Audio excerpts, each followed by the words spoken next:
Vos tomates, qui vous faisaient encore la fierté la semaine dernière, se couvrent aujourd'hui de ces vilaines taches noires, les feuilles sèchent, les fruits pourrissent directement sur les branches, un tableau bien familier pour la fin août, n'est-ce pas? On dirait que tout le travail de l'été est sur le point de partir en fumée. Mais ne baissez pas les bras si vite et ne faites pas vos adieux à votre récolte. Vous êtes en train de regarder la vidéo qui pourrait être le dernier espoir pour vos tomates. Aujourd'hui, nous n'allons pas parler de prévention, celle qu'il aurait fallu mettre en place en juin. Nous allons plutôt parler de réanimation. Je vais vous donner un plan d'action clair et efficace pour lutter contre le mildiou dès maintenant, en cette fin de saison, afin de sauver un maximum de fruits. Et croyez-moi, certains de mes conseils risquent de vous surprendre. Alors, qu'est-ce que c'est exactement que cette bête noire qu'est le mildiou? Et pourquoi attaque-t-il avec une telle virulence précisément à cette période? Le mildiou n'est pas qu'un simple champignon. C'est un prédateur microscopique qui adore les nuits fraîches et la rosée matinale. Les écarts de température en août, c'est le buffet à volonté pour lui. Il fait encore doux la journée, mais la nuit, l'air devient froid et humide. Les spores, qui sommeillaient dans le sol ou sont arrivés du jardin voisin, se réveillent et commencent leur sale besogne. Et si rien n'est fait, en quelques jours seulement, ils peuvent anéantir toute votre plantation. Mes amis, mettons nos affaires de côté et enfilons nos gants. L'opération sauvetage de la récolte commence. Et notre première étape est une véritable intervention chirurgicale. Et je ne plaisante pas.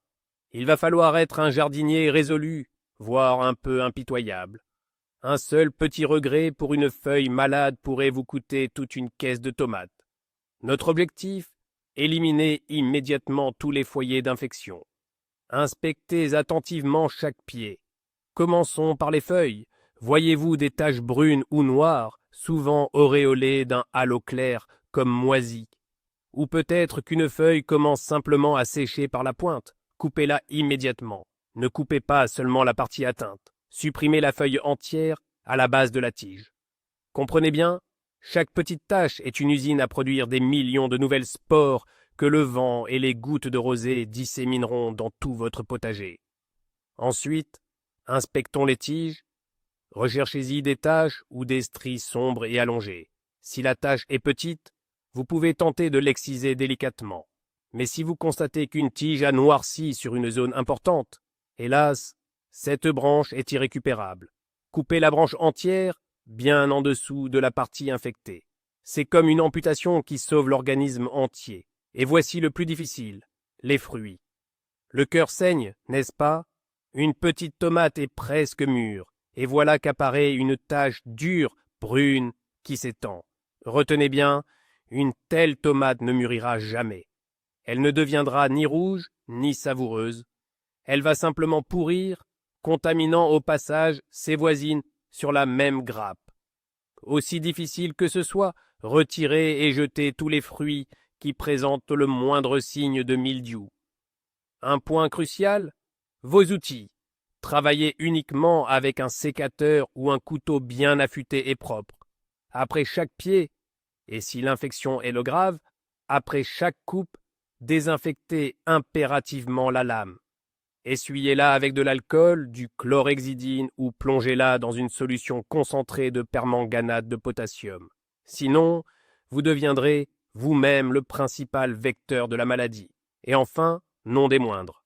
Que faire de tout ce que nous avons coupé? Surtout, ne jetez rien dans le tas de compost. Vous ne feriez que conserver l'infection pour l'année prochaine. L'option idéale, brûler. Si ce n'est pas possible, rassemblez tout dans un sac poubelle solide, fermez-le bien et évacuez-le du jardin, ou enterrez-le le plus profondément possible, loin de vos plates-bandes. Rappelez-vous à ce stade, notre mission est de réduire au maximum la quantité de spores dans votre serre ou votre potager. C'est une mesure drastique, mais indispensable. Bien, la phase de chirurgie est derrière nous. Maintenant que les sources les plus évidentes d'infection ont été éliminées, il nous faut contre-attaquer ces spores invisibles qui se sont déjà répandus sur les feuilles et fruits sains. Et c'est précisément ici que la plupart commettent une erreur capitale. Beaucoup se précipitent sur leur pulvérisateur rempli de lactosérum, d'iode, d'infusion d'ail ou même de verre de brillant. Chers amis, j'ai un immense respect pour les méthodes traditionnelles, mais soyons honnêtes. Tous ces remèdes, c'est de la prévention. C'est comme se brosser les dents pour éviter les caries. Ils créent un environnement acide ou alcalin à la surface de la feuille, ce qui peut empêcher les spores de germer. Mais quand la maladie fait déjà rage, quand le mildiou a déjà pénétré les tissus de la plante, c'est comme essayer de soigner une pneumonie en se gargarisant à la camomille. Ça ne fonctionne plus. Fin août, quand les nuits sont froides et humides, le mildiou se développe à une vitesse fulgurante. Nous n'avons pas de temps à perdre en expérience. Il nous faut une arme lourde mais précise. Et cette arme, ce sont les fongicides. Ne craignez pas ce mot. Les produits modernes, surtout ceux à base de cuivre, sont absolument sans danger pour vos récoltes s'ils sont utilisés correctement. Il nous faut des fongicides de contact. Ils agissent comme un film protecteur qui recouvre les feuilles et les fruits, tuant les spores dès qu'elles entrent en contact avec la surface. En magasin, cherchez les produits à base d'oxychlorure de cuivre.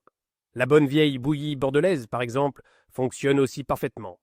Pourquoi cela en particulier? Ils ont un délai avant récolte très court. C'est la période qui doit s'écouler entre le traitement et la récolte. Généralement, il est de 5 à 8 jours. Autrement dit, si vous traitez aujourd'hui, vous pourrez tranquillement récolter vos tomates une semaine plus tard, après les avoir bien lavées. Lisez attentivement les instructions sur l'emballage. Diluez le produit strictement selon la dose recommandée. Ne cherchez pas à le rendre plus fort, cela n'intensifiera pas l'effet et pourrait même brûler vos plantes. Effectuez le traitement le soir, par temps sec et sans vent. La pulvérisation doit être très minutieuse. Ne vous contentez pas d'asperger le dessus, il faut passer sur chaque feuille, des deux côtés, le dessus comme le dessous. Traitez impérativement les tiges, et bien sûr, tous les fruits restant sur les plants, même les plus petits.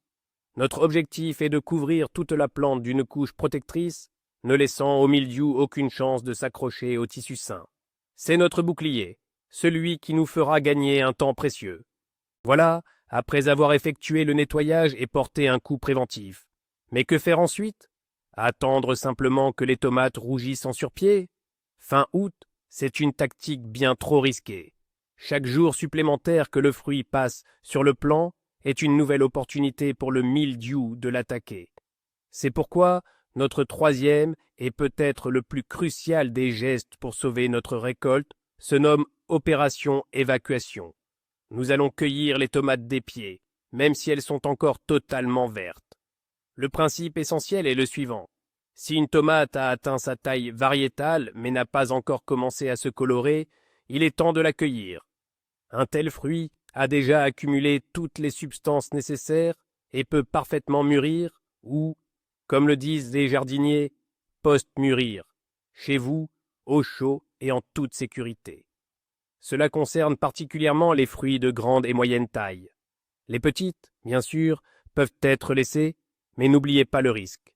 Comment savoir si une tomate est prête pour l'évacuation? Elle doit être ferme, souple, sans la moindre tache, et sa peau doit être devenue lisse et brillante. Ces fruits, ayant atteint ce qu'on appelle la maturité laiteuse ou tournante, on les cueille sans hésiter. Cueillez-les délicatement et impérativement avec leur pédoncule, c'est la petite tige qui relie la tomate à la plante. Les fruits sans pédoncule se conservent beaucoup moins bien et sont plus vulnérables à la pourriture. La récolte, une fois cueillie, ne doit pas être simplement jetée dans une caisse et ramenée à la maison. Rappelez-vous, nous avons mentionné que des spores invisibles pouvaient se rester sur la peau. Si elles ne sont pas neutralisées, une épidémie pourrait se déclarer en une semaine dans votre caisse de belles tomates vertes.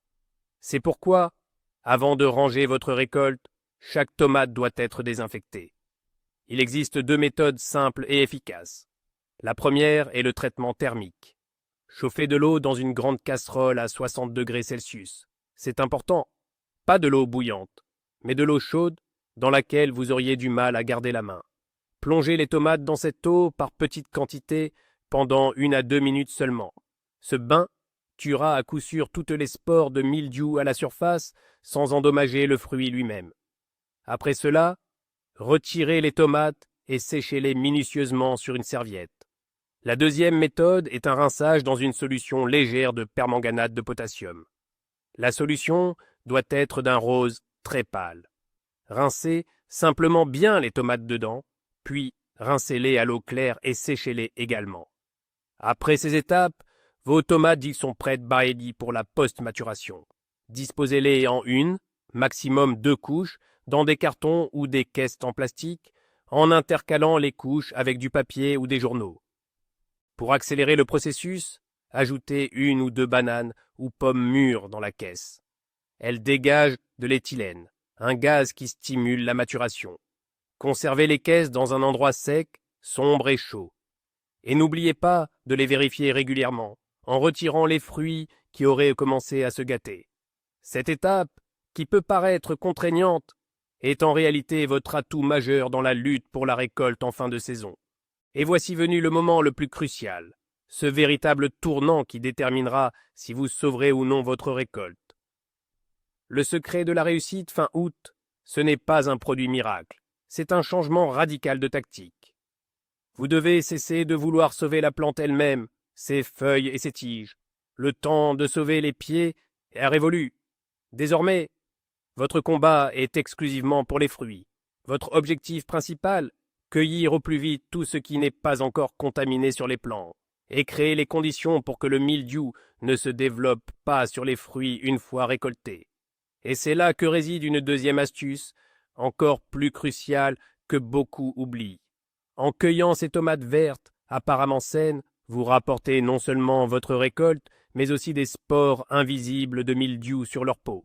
Si vous les laissez simplement sur le rebord de la fenêtre, la plupart pourraient noircir en une semaine. C'est pourquoi, avant de les faire mûrir, chaque tomate doit être désinfectée. C'est très simple.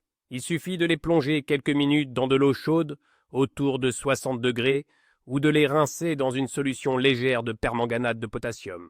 Cette étape simple détruira les spores et augmentera considérablement vos chances de faire rougir ces fruits verts jusqu'à maturité. Alors, récapitulons. Notre plan de sauvetage d'urgence de la récolte contre le mildiou se compose de 3 étapes. Une taille impitoyable de toutes les parties malades, le traitement des plants restants et des fruits avec le bon produit, et surtout, l'évacuation des tomates vertes saines avec leur désinfection ultérieure. Merci d'avoir regardé cette vidéo jusqu'au bout. J'espère que ces conseils vous aideront à sauver votre récolte de cette maladie. Si cette vidéo vous a été utile, n'hésitez pas à laisser un j'aime et à vous abonner à la chaîne pour ne pas manquer d'autres astuces de jardinage importantes. Et maintenant, une question pour vous. Quelle méthode utilisez-vous pour sauver vos tomates en fin de saison? Peut-être avez-vous votre propre secret éprouvé? Partagez-le dans les commentaires, aidons-nous mutuellement.